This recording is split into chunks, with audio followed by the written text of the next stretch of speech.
Okay, so we're gonna get a little damage assessment here on my ride. My yak got a boo-boo. Oh man, look at that. So, 2, 3, 4 fingers. Right there, that's where I guess that's where it landed back on the hot coals, I guess, because it really wasn't burned, it was just melted. Hey y'all, so we get a little damage assessment here on my ride.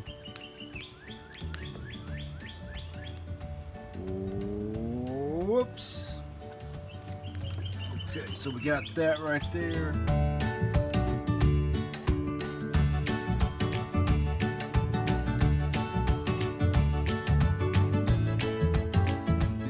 Files and just kind of kept working these edges all the way around and got a nice rounded finish to it.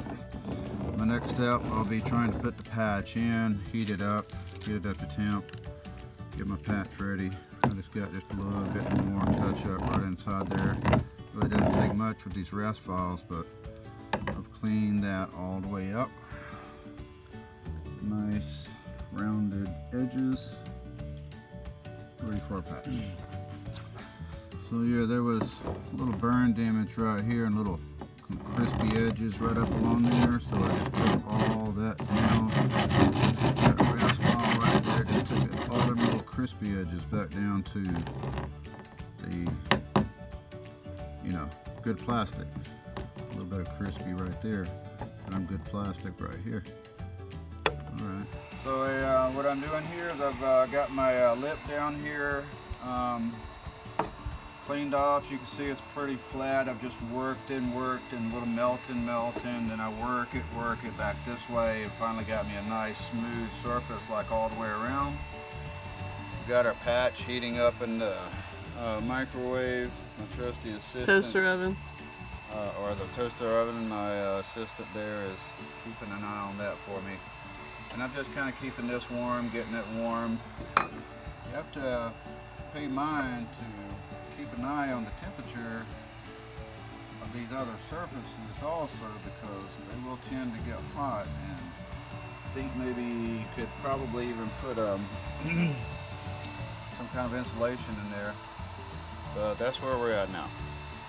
Okay folks, so my wonderful chef Janice cooked my patch in the toaster oven, as you see right there, on some parchment paper, and come right over here, you can see this.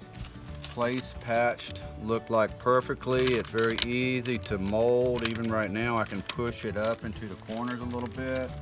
Really gently just kind of make those edges really come down. I can feather the edges up under this parchment paper, right with the parchment paper on it. Sand it off afterwards. It should be looking like a good patch. I've never done it before, so I'm not sure what to expect at this point. So that's where we're at.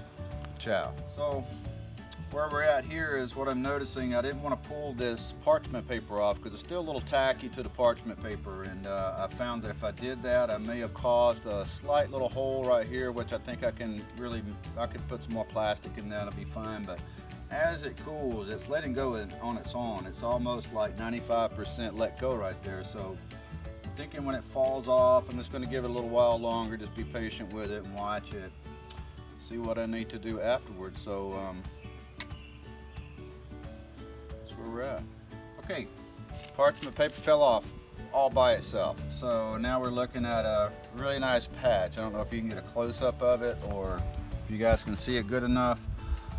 This is what happened when I tried to kind of gently pull the paper off by itself. It created a little bubble. I can fill that in with some extra material, heat it back up. But right now I'm going to let it all cool down. The edges, you can see right around the edges, they all molded nicely, very tight mold all the way around these edges where I heated up the boat and the patch and applied the patch and let it cool by itself with the parchment paper, and the parchment paper kind of helped it to maintain a form. So dual purpose, like I said, I've never done it before. It looks like a good technique. Maybe somebody can use it, I don't know, but my hole was that big. So far so good.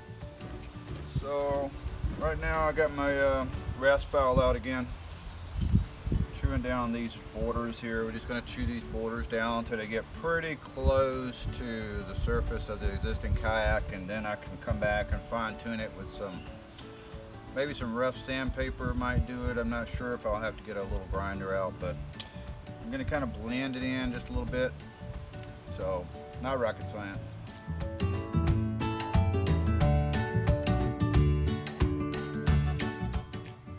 Okay, so I think this is I'm gonna call this my finished product. I didn't get this on video, but what I did is I went around with that heat gun, reheated this up, and just kind of went down and made a real nice bead all the way around this patch. So it's absolute 100% contact all the way around. And the hole that I had here, some excess material, just heated that up, spaded that in. It's not pretty, but I think a decal and decal over a battle wound is just totally appropriate and cool. Thanks, y'all. Peace.